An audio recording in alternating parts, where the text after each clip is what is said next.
কিয়ামতের দিন এ বান্দার আমলনামা দেখানো হবে, প্রত্যেকের আমলনামা তাকে দেখানো হবে। তখন তো রাসূল কি বলবেন? আপনার আমার আমলনামা দেখলে আমি কিভাবে দেখাবো তাকে কি আছে আমাদের আমলনামার ভিতরে?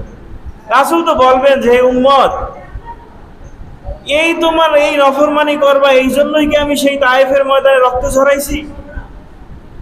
সেই তায়েফের ময়দানে পাথরের আঘাতে তার শরীর থেকে রক্ত বেয়ে একদম পায়ে জুতোয় পর্যন্ত চলে আসছে, জুতো আটকে গেছিল।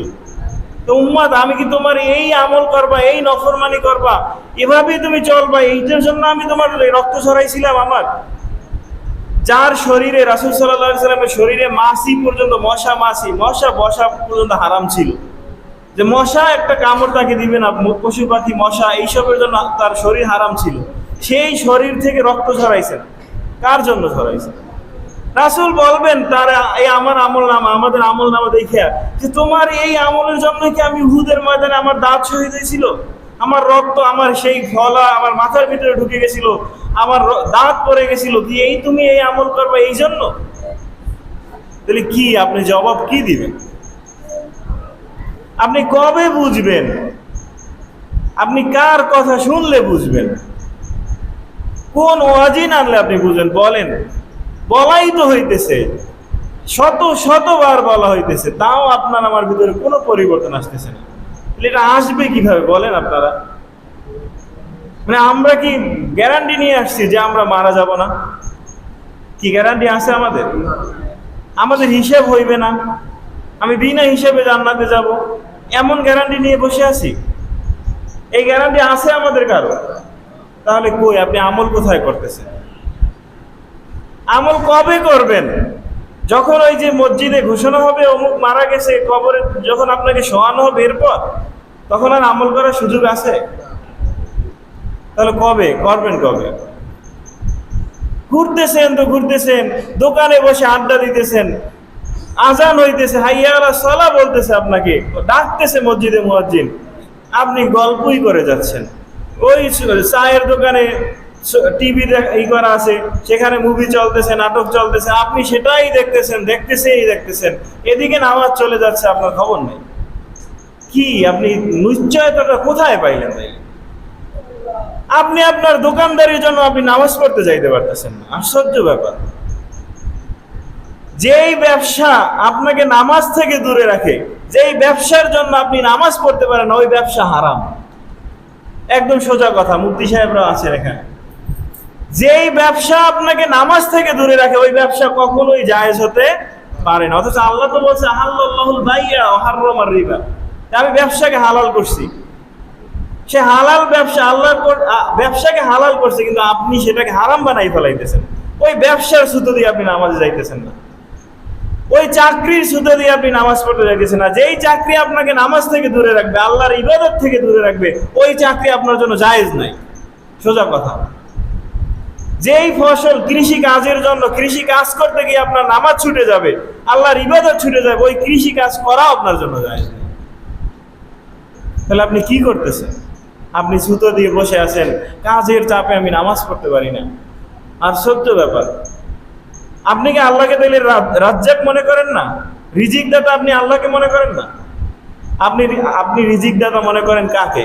ওই যে চায়ের দোকান দিছি আমি, টিভি চালাইতেছি, এইটাই আমার রিজিক দিতেছে, এইটাই আপনি রাজ্জাক মনে করতেছেন তাকে, এই টিভিকে, এই আপনার দোকানকে। আপনি রাজ্জাক মনে করতেছেন চাকরিকে, কারণ দেখতেছেন চাকরি করতেছেন আর ওখান থেকে টাকা আসতেছে, খাইতেছেন, তাহলে আপনার রিজিক দাতা মনে করতেছেন চাকরি। এই জন্য এই চাকরির জন্য আপনি নামাজ পড়তেছেন না।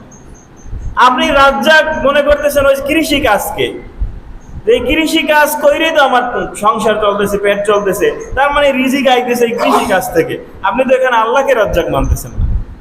আপনি যদি আল্লাহকে রাজ্জাক মানতেন, তাহলে ওই কৃষি কাজের ফাঁকেও আপনি নামাজ পড়তেন। আপনি যদি আল্লাহকে রাজ্জাক মনে করতেন, তাহলে ওই ব্যবসার মাঝে আপনি দোকান বন্ধ করে হলে আপনি নামাজে যাইতেন।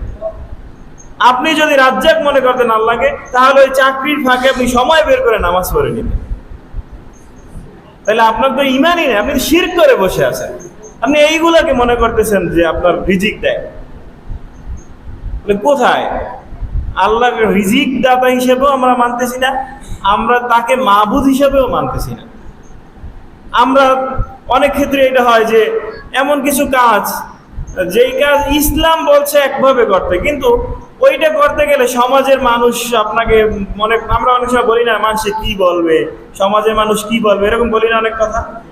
তাহলে আপনি এখানে এই সমাজের মানুষকে খোদা বানাইছেন। আল্লাহ কি বলবে এইটা আপনি চিন্তা করেন নাই, আপনি চিন্তা করছেন সমাজ কি বলবে। একজন মারা গেছে, তার দেনায় ভরা, এখন সমাজ কি বলবে, এই জন্য আপনার ওই জানাজার সময় ঘোষণা দিতে হইব যে আগামী 3 দিন পরে আপনাদেরকে দাওয়াত খাবার খাওয়াবো, এই খিচুড়ির আয়োজন করবো, এটা বলতে হইব। কেন? কারণ সমাজ কি কইব, না খাওয়াইলে বলবে যে সমাজ কি বলবে। আপনি ঋণ কইরা, দেনা কইরা, তারপরে আপনি খাওয়াইতেছেন, আশ্চর্য ব্যাপার। তাহলে আপনি কি সমাজকে খোদা বানাইছেন? তাহলে কোন ক্ষেত্রে আমরা আল্লাহকে মানতেছি, আল্লাহ রাসূলকে কোন ক্ষেত্রে মানতেছি? একটা বিষয় আপনি দেখেন। তাহলে কি আপনার আমার উদ্দেশ্য কি? যা এখানে আয়াতের ভিতরে বলা হয়েছে যে যারা নিজের নফসকে ইলাহ বানাচ্ছে, তো তাদের উদাহরণ দেওয়া হয়েছে যে পশু, উলাইকা কাল আনআম, তাদেরকে পশুর সাথে তুলনা করা হয়েছে। এরপর বলা হয়েছে বালহুম আদল, শুধু পশুই না, পশুর চেয়েও নিকৃষ্ট বলছে যে আপনি আপনার নফসের কথায় চলতেছেন, নফস যেভাবে বলতেছে সেভাবেই চলতেছেন, তাহলে আপনি শুধু পশুই না, পশুর চেয়েও নিকৃষ্ট। মানে কি? আপনি কুকুরের চেয়েও নিকৃষ্ট, আপনি শূকরের চেয়েও নিকৃষ্ট, পশুর চেয়ে নিকৃষ্ট বলছে। তাহলে আপনি কি কুকুরের চেয়েও নিকৃষ্ট হয়ে গেছি আমি? কারণ আমি তো চলতেছি আমার নফসের কথাই। মনে চাইছে নামাজ পড়ছি, মনে চায় নাই নামাজ পড়ি নেই, মনে চাইছে রোজা রাখছি, মনে চায় নাই রোজা রাখি নাই, জাকাত মনে চাইলে দিলাম না, মনে চাইলে দিলাম না, সব ক্ষেত্রে মনে যা চায় তাই করতেছি। আল্লাহ কি চাইছে, রাসূল কি চাইছে, এটা আমরা করি না। তাহলে আমি কি? আপনার আমার মধ্যে আর পশুর মধ্যে পার্থক্যটা কি? পশু তো খাইতেছে, পশু খেতে নিয়ে বাঁধতেছেন, ও ঘাস খাইতেছে, ও আবার বাসায় আসতেছে, আইসা ও টয়লেট করতেছে, প্রস্রাব করতেছে, আবার ঘুমাইতেছে, সকালে উঠে আবার খাইতেছে। আমিও তো তাই করতেছি, আমিও তো সেই ব্যবসা করতেছি, ওখান থেকে টাকা আনতেছি, খাইতেছি, ঘুমাইতেছি, সংসার করতেছি। এই আমার নামাজ নাই, রোজা নাই, কিছুই নাই। তাহলে ওর আর আমার মধ্যে কি পার্থক্য? তা আমাকে কি পশু হয়ে থাকার জন্য আমরা দুনিয়ায় আসছি? তাহলে আমাকে আশরাফুল মাখলুকাত কেন বলছে? আল্লাহ তো আমাকে জ্ঞান দিছে এবং বিধান দিছে যে এই তোমাকে বিধান দেওয়া হইলো, তোমার এই জ্ঞান দ্বারা এটা জেনে তুমি সেটা অনুযায়ী আমল করো। কিন্তু আমরা আজকে সেই পশুর থেকেও নিকৃষ্ট হয়ে আছি।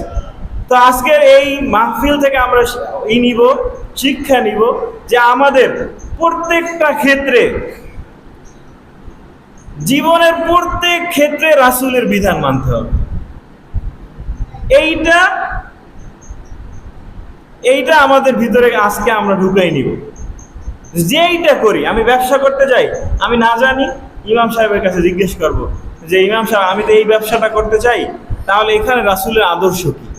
রাসূল ব্যবসা করেন নাই? আমি ব্যবসা করতে চাই, এই যে ব্যবসার ধরন, এখন বলেন এটা যদি ইসলাম কি বলে, এটা কি ইসলাম সম্মত হবে, রাসূলের আদর্শে হবে? এটা তার কাছে জিজ্ঞেস করে বলে। আপনি আপনার মেয়েকে বিবাহ দিবেন, আপনি ইমাম সাহেবের কাছে জিজ্ঞেস করেন যে কেমন ছেলের কাছে দিব, কিভাবে অনুষ্ঠান করব, এখানে রাসূলের আদর্শ কি, রাসূল কি বলছেন, সেই অনুযায়ী করেন।